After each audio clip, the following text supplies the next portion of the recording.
High guys, welcome to S N G's kitchen once again. খুব সহজে এবং তাড়াতাড়ি বানিয়ে নেওয়া যায় এরকম একটি পনিরের রেসিপি আমি আজ দেখাতে চলেছি। এই রেসিপিটির জন্য নিয়ে নিলাম কিছু বাড়িতে বানানো পনির এবং ক্যাপসিকাম। সাথে নিয়ে নিচ্ছি লবণ, কাজু, পোস্ত, মেথি পাতা, আদা, লঙ্কা, চিনি এবং হলুদ। আর ফোড়নের জন্য নিয়ে নিচ্ছি গোটা গরম মশলা। এছাড়া নিচ্ছি দুধ, বাটার।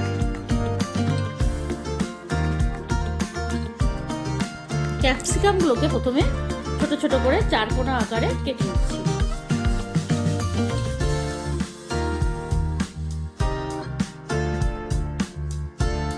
আমার কাটা হয়ে গেছে।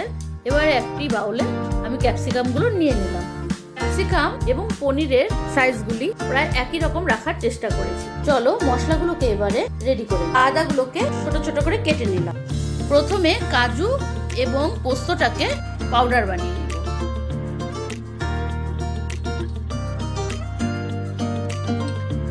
তারপরে পাউডারটার মধ্যে অল্প একটু জল দিয়ে এটাকে পেস্ট বানিয়ে নিব। এতে পেস্টটা ভালো।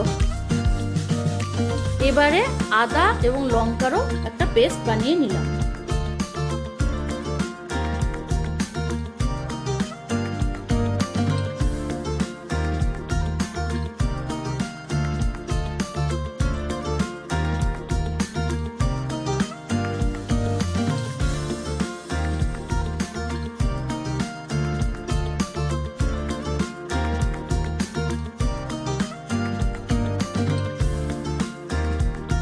ফাইনালি সব ইনগ্রিডিয়েন্টস রেডি হয়ে গেছে। এবারে চলো বানানো শুরু করি। এবারে একটি ননস্টিক কড়াই গরম করে তাতে বাটার গলিয়ে নিলাম। সাধারণত পনিরগুলোকে আমি তেলে না বাটারেই ভাজি, কারণ বাটারের ফ্লেভারের জন্য পনিরের ফ্লেভারটা আরো বেড়ে যায়।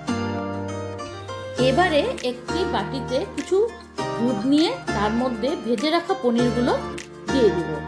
দুধে ভিজিয়ে রাখলে পনিরগুলো বেশ সফট হয়ে যায়। একই কড়াইয়ে সামান্য একটু রিফাইন্ড অয়েল দিলাম এবং এতে সম্বারা হিসাবে দারচিনি, এলাচ ও লবঙ্গ দিলাম। সুন্দর গন্ধ বের হওয়া শুরু হলেই ক্যাপসিকামগুলোকে দিয়ে দিচ্ছি। সাথে দিয়ে দিচ্ছি লবণ, হলুদ এবং চিনি। এই আইটেমে হলুদ না দিলেও চলবে, আমি সামান্য একটু হলুদ দিয়েছি কালারের জন্য। এবারে সবকিছু মিক্স করে নিয়ে ভালো করে ভেজে দিব এবং একটি ঢাকনা দিয়ে ঢেকে দিব যতক্ষণ না ক্যাপসিকামটা সফট হয়ে যায়। ঢাকনাটা খুলে নিচ্ছি। দেখো ক্যাপসিকামগুলো বেশ সফট হয়ে এসেছে। এবারে আদা লঙ্কার পেস্টটা দিয়ে দিব এবং ভালো করে ভেজে নিব।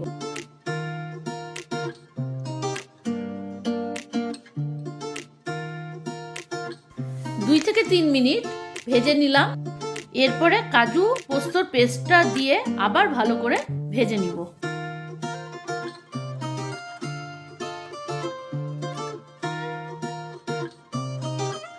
ভাজতে ভাজতে অল্প একটু কসুরি মেথিও ছড়িয়ে দিলাম।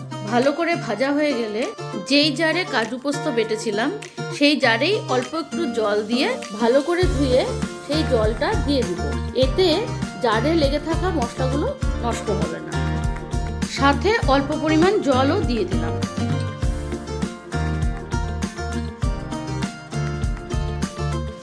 যখন ভালো করে ফুটতে শুরু করবে তখন দুধে ভেজানো পনিরটা দুধ সমেত দিয়ে দেব এবং ভালো করে নাড়িয়ে ফুটতে দেব।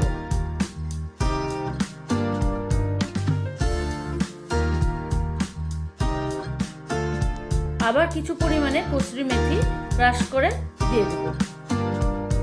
ব্যাস, এরপরে আর কিছুই নয়, শুধু ভালো মতো ফুটিয়ে নিতে হবে যতক্ষণ না গ্রেভিটা একটু ঠিক হয়ে আসে। স্বাদ হিসাবে লবণ এবং চিনিটা কিন্তু একটু ব্যালেন্স করে নিতে হবে। তবে আগে থেকেই বলে রাখছি, এই আইটেমে কিন্তু মিষ্টির ভাগটা একটু বেশি থাকে, সুতরাং চিনিটা একটু বেশি দিতে হবে। ব্যাস, পনিরের আইটেমটা আমার রেডি হয়ে গেছে। চলো তাহলে এবারে সার্ভ করা যাক।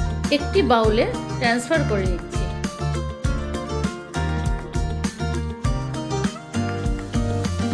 এই আইটেমটা লুচি, পরোটা, রুটি জাতীয় খাবারের সঙ্গে বেশ মানায়।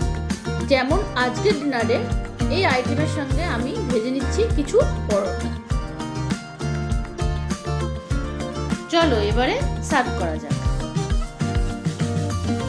তোমরা কিন্তু অবশ্যই এই আইটেমটা বাড়িতে ট্রাই করে দেখবে এবং কেমন লেগেছে আপনাদের সেটা রিভিউ আমাকে কমেন্ট সেকশনে অবশ্যই জানাবেন।